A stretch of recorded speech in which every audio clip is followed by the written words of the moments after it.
Mas a gente vai começar o programa falando de uma fase que todas as mulheres vão passar um dia e que traz motivos para a gente ficar tranquila, feliz, acolher essa fase com amor, mas que também muitas vezes traz algumas preocupações e alguns desconfortos. É um período cheio de transformações no organismo feminino e é importante fazer as consultas regulares com o médico ginecologista para buscar o método ideal para amenizar os sintomas. A gente vai falar de menopausa e para isso eu recebo hoje a doutora Paula Beatriz Fatback, que é ginecologista e obstetra, autora do livro Somos Mães de Primeira Viagem. E nossa amiga, seja bem-vinda, doutora. Obrigada. Um prazer recebê-la. O prazer é meu. Muito bom que você está aqui hoje para a gente conversar sobre menopausa e ajudar aí a turma toda. Aliás, ajudar todas as mulheres, porque todas um dia passam por ela. Com né? certeza. Vamos sentar ali para a gente conversar. Sabe que ontem a gente divulgou para as nossas telespectadoras que o papo seria esse. E a gente já tem um monte de pergunta, o que é muito bom, Ótimo. porque a turma em casa também participa, né? Agora, o que a gente precisa saber sobre menopausa? Ela começa quando?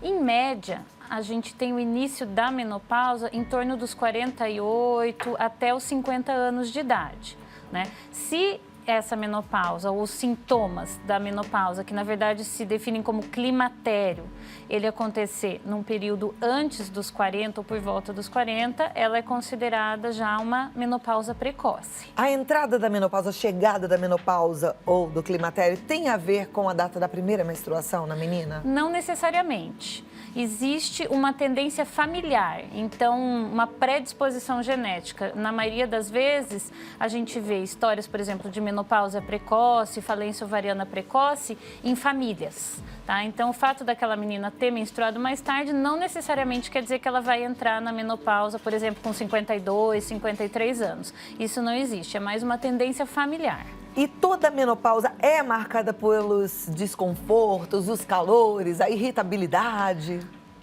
Olha, Cláudia, a maioria das vezes sim, tá? Então, o porquê? Porque a mulher, ela é um ser hormonal, né? Então, ela inicia a puberdade, ela começa a produzir os hormônios, ela cicla, né? Então, a gente passa pelo ciclo menstrual, que é uma alteração, assim, mensal naquela menina, e durante as fases da vida dela, ela vai sofrendo influências de hormônios.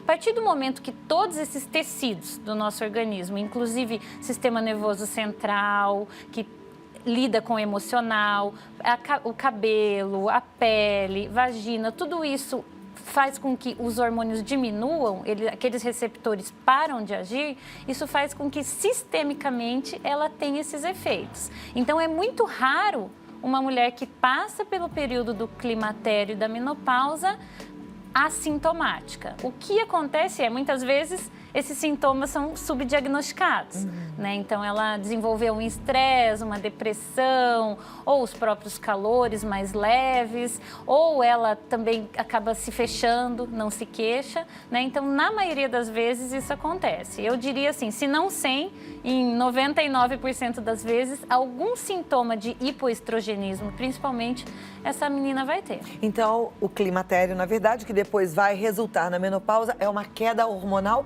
e a queda do estrogênio? Principalmente do estradiol, né? Porque o estradiol, o estrogênio, ele é o hormônio produzido pelos nossos ovários, principalmente, né? Existe outra forma de conversão, por exemplo, o tecido periférico subcutâneo.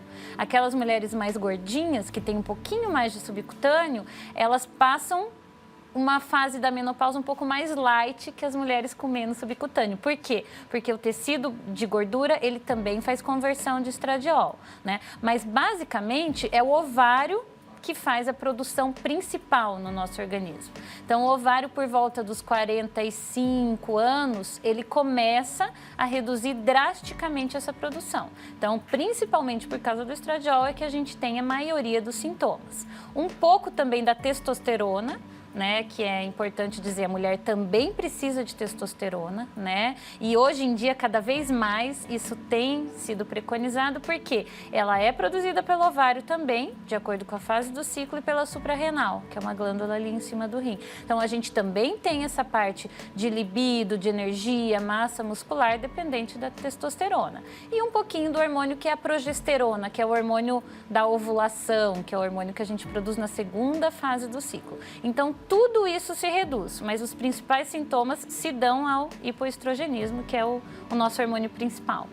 E hoje em dia a gente tem aí uma expectativa de vida muito maior, né? Então a mulher vai nessa fase de 40 anos, 45, que é quando começa essa fase do climatério, ela ainda está muito nova, né? O que antigamente representava assim a chegada da velhice, hoje ainda muitas vezes é o começo de vida. Tem mulheres de 45 anos com filhos pequenininhos ainda, né? E com muita coisa por viver.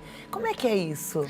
Isso fez com que a menopausa ela se tornasse assim o grande problema da mulher atual, né? Porque é exatamente o que você falou. Uma mulher de 40, hoje em dia, ela é ativa sexualmente, ela é ativa na família, ela é ativa no mercado de trabalho, né? E muitas vezes ela está iniciando a vida reprodutiva dela, bem dizer, né? Está iniciando uma família, começou a pensar em ter filhos agora.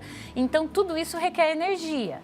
E a nossa energia, ela vem também do hormônio, né? Então, é importante fazer uma prevenção. Né? O nosso ponto de vista hoje, a medicina ela se baseia nisso, em profilaxia.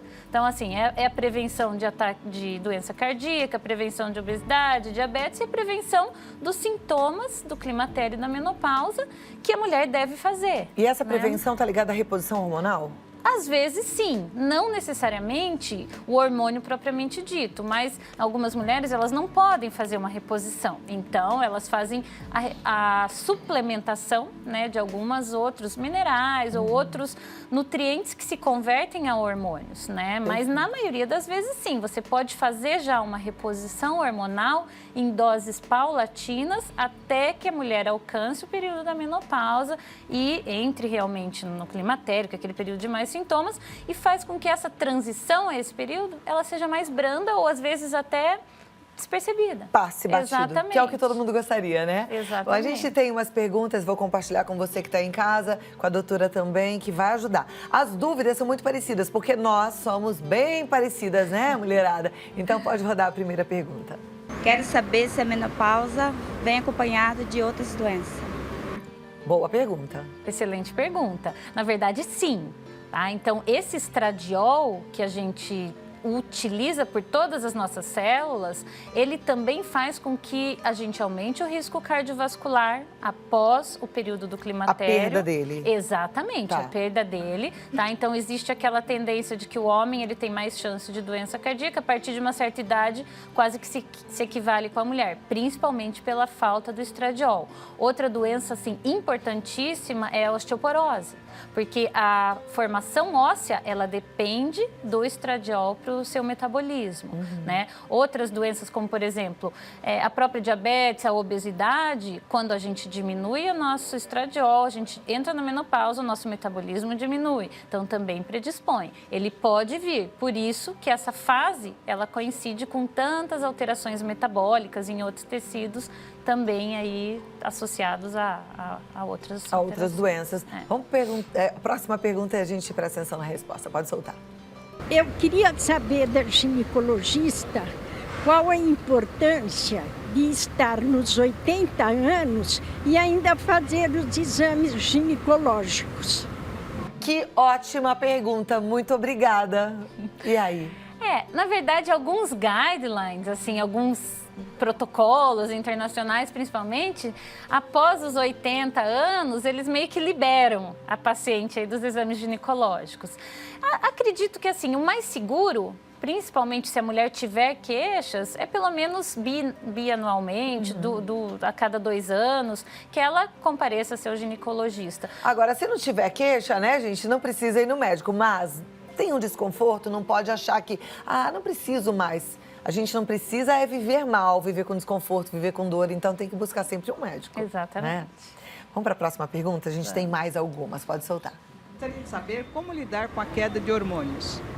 Tá falando sobre isso, né? Queda de hormônios e eles caem. Se esses hormônios caem e a paciente tem sintomas e não tiver contraindicações, é reposição.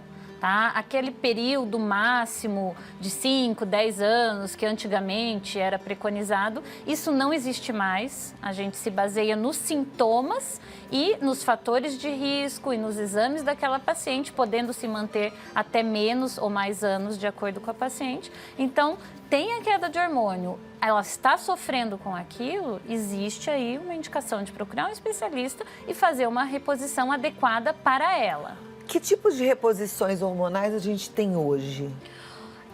Olha, ela se baseia na via oral, né, que na maioria das vezes acaba sendo a última das escolhas por causa da função hepática, da função renal. Então, mas ela pode ser uma via. Mas ele representa um risco maior, é isso? Um risco maior Tá. devido a essa passagem hepática Que seria e um metabolização remedinho, um renal. hormônio comprado na farmácia. Exatamente. Tá.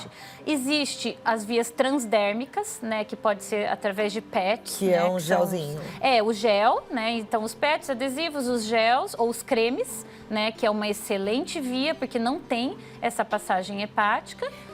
O PET é um adesivinho? É um adesivo. E esse adesivo, ele vai sintetizar onde? Não passa... Ele também não passa pelo sistema hepático renal. Tá Então, mais existe seguro. uma absorção, exatos, pelo subcutâneo, né? Existe, obviamente, uma passagem sistêmica, mas ela é mínima em relação à via oral, por exemplo.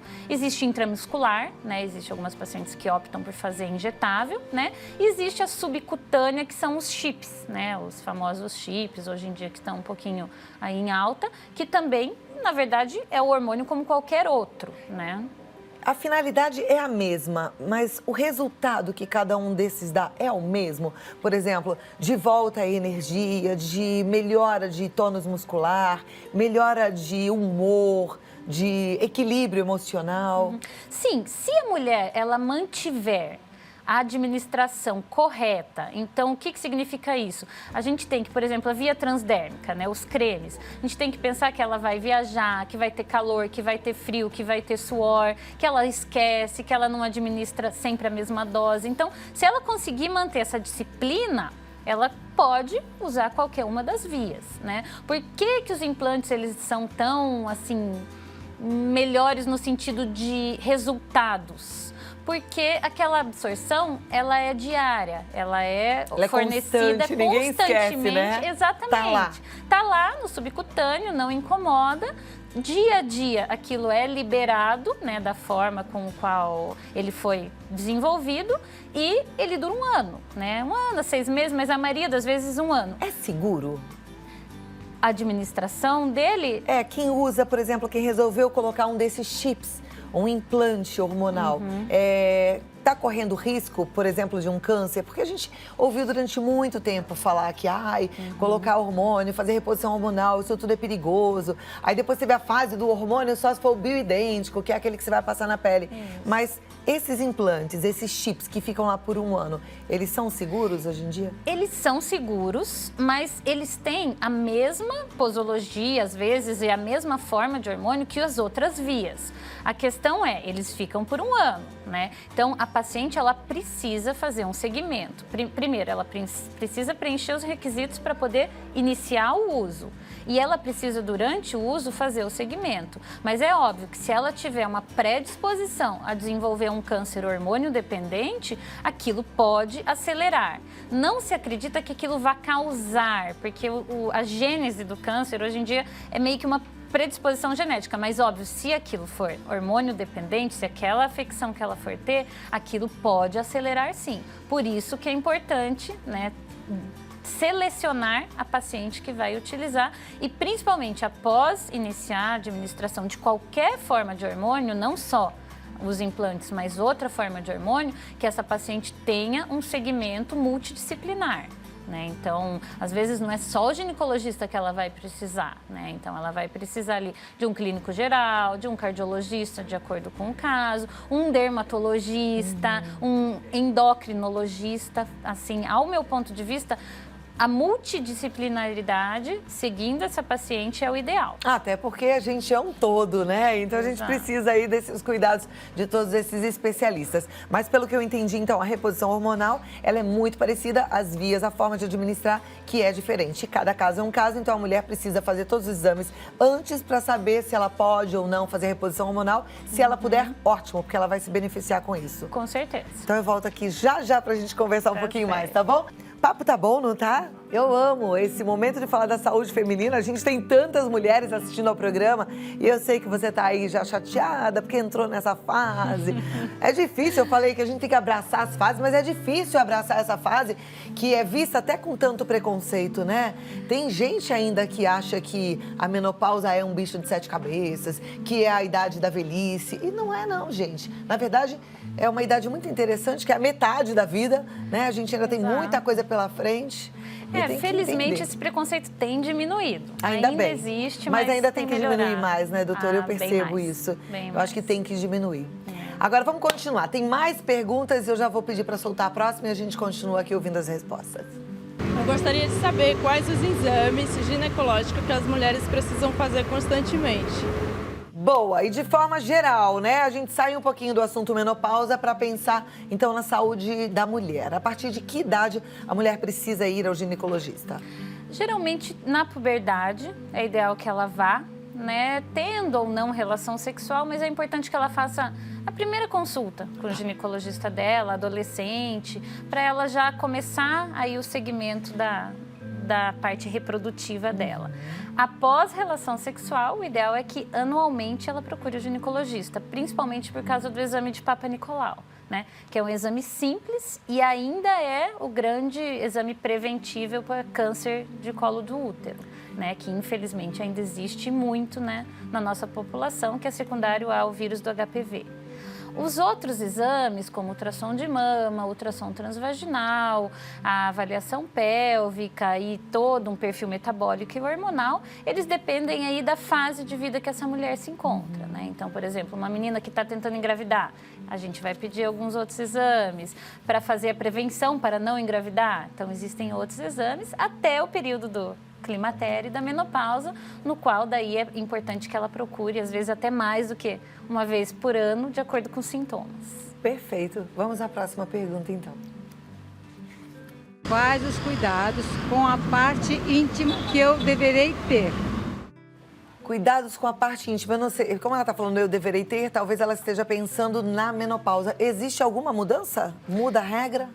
Existe não uma mudança nos cuidados, mas existe uma mudança nos sintomas. Então, aquele hipoestrogenismo vaginal, ele muitas vezes faz com que essa vagina ela fique pouco lubrificada, bastante seca, predispõe a algumas infecções, principalmente do trato urinário, né? Então, é importante que ela tenha um cuidado um pouquinho até maior na higiene nesses casos, e se a secura vaginal ela causar alguma lesão, por exemplo, prurido, alguma lesão na pele, isso tudo, é importante que ela daí faça aí um tratamento localizado, né? Então, hoje em dia, existe inclusive laser, né? Laser vaginal, hoje em dia, assim, está super sendo utilizado no sentido de melhorar a mucosa vaginal, a flacidez vaginal, essa parte de trofismo, fazendo com que essa vagina ela não sofra os efeitos do hipoestrogenismo. Olha que interessante. É um tratamento acessível à população ou ele é muito caro? Ainda é um pouco caro, caro, né? É algo um pouco mais moderno, né? Não é muito tempo que ele tem sido utilizado. É Agora, eficiente? os resultados são excelentes. Excelentes. É um procedimento que tem dor? Indolor. Indolor. Indolor. Existe Olha um que maravilha. aquecimento local muito leve, mas o importante é isso, né? Porque é uma região delicada, né? Porque o laser normalmente ele é acompanhado de dores, né? As pessoas que fazem os procedimentos, as dermatologistas, comentam que tem vários hoje em dia. Eu sou uma das medrosas. A única coisa que eu já fiz na vida foi a luz pulsada, que é bem levinho.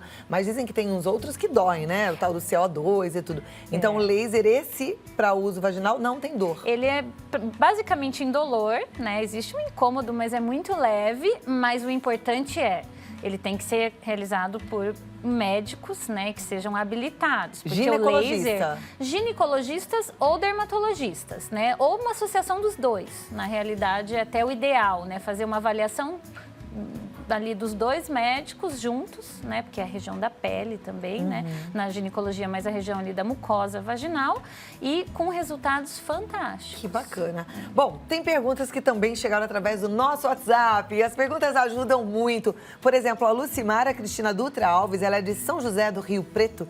Ela gostaria de saber se pode acontecer a menopausa precoce por tomar remédio para não menstruar. Ela diz, no meu caso, por conta da endometriose.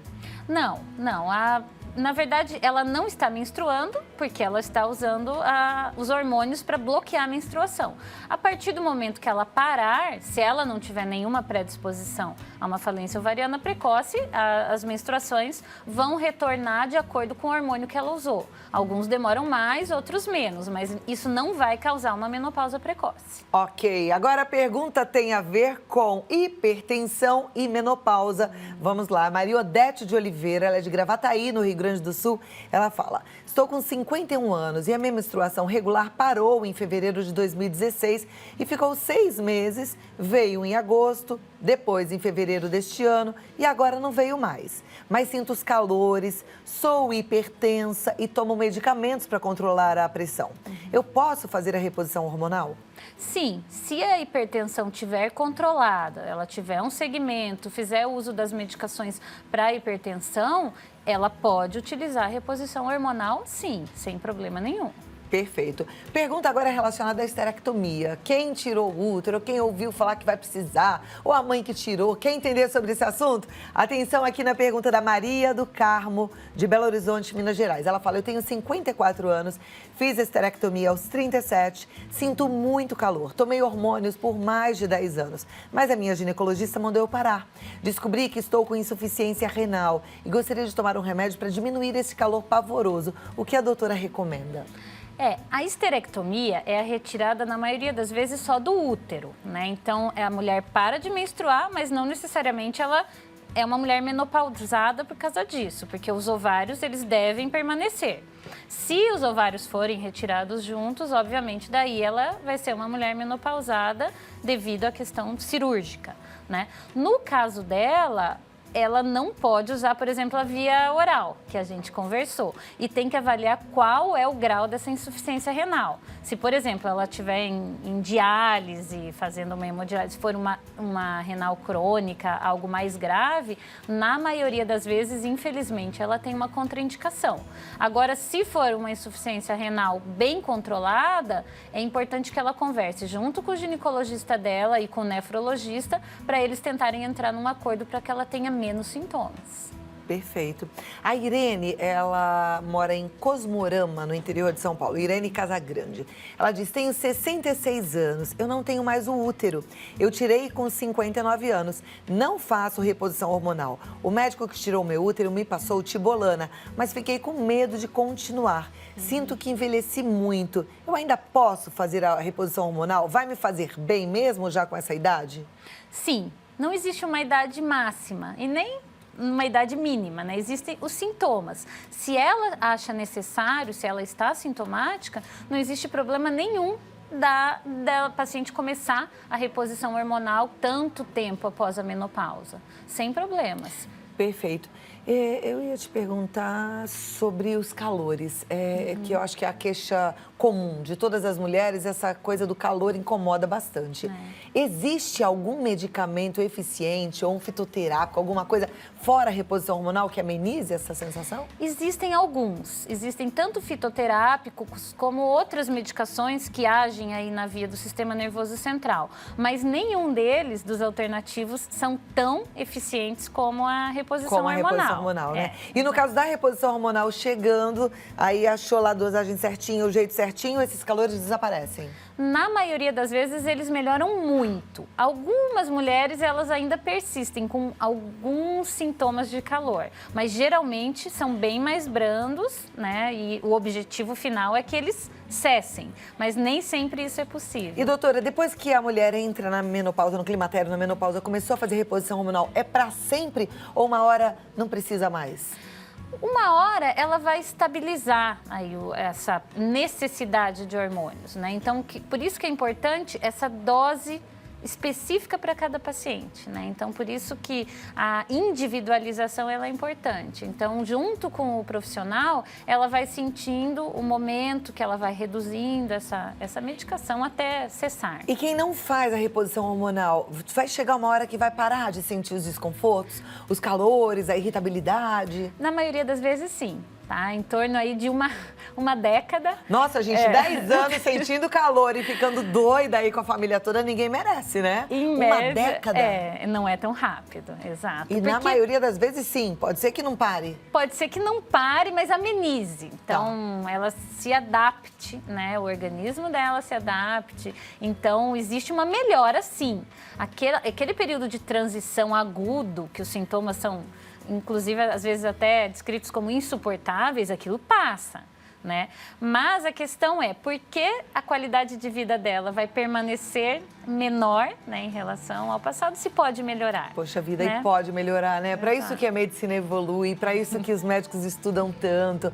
Eu fico imaginando quem está sofrendo aí com os calores, com insônia, com oscilação de humor. A vida é tão linda, né? E não vou no médico, não vou fazer. Vá ao médico, faça todos os exames. É importante você fazer todos os exames, não só os ginecológicos, esses hormonais que a gente está falando, mas também você dá uma olhadinha como é que tá todo o seu corpo, né? É bom que a gente esteja em ordem, né? E dá para prevenir tantas doenças fazendo exames preventivos, não é? Com certeza. Inclusive a mente, né? Então, esse estresse, a depressão, muitas vezes, ele melhora, e melhora muito, né? Então, a relação da mulher com ela mesma e a relação da mulher com a família, no trabalho, com os amigos, né? Eu acho que isso que é o fundamental. Não, né? E a gente também, se tá bem com a gente, mas não tá bem em casa, não tá bem no trabalho, não tá bem com a família, a gente tá péssima com a gente. Não existe mulher que fica bem se tá tudo mal, por exemplo, em casa, né? É complicado. Porque a gente depende tanto desse núcleo, né? Pra ficar feliz, né? É tão bom ter a casinha organizada, né? Com certeza. Então, se você for o agente que bagunça a casa toda por conta dessa menopausa, bora procurar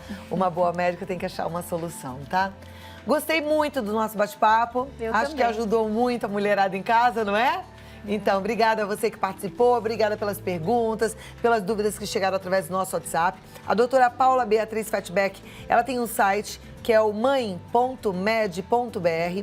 Se você entrar no Facebook e colocar lá Clínica Mãe, você também vai encontrar bastante informação.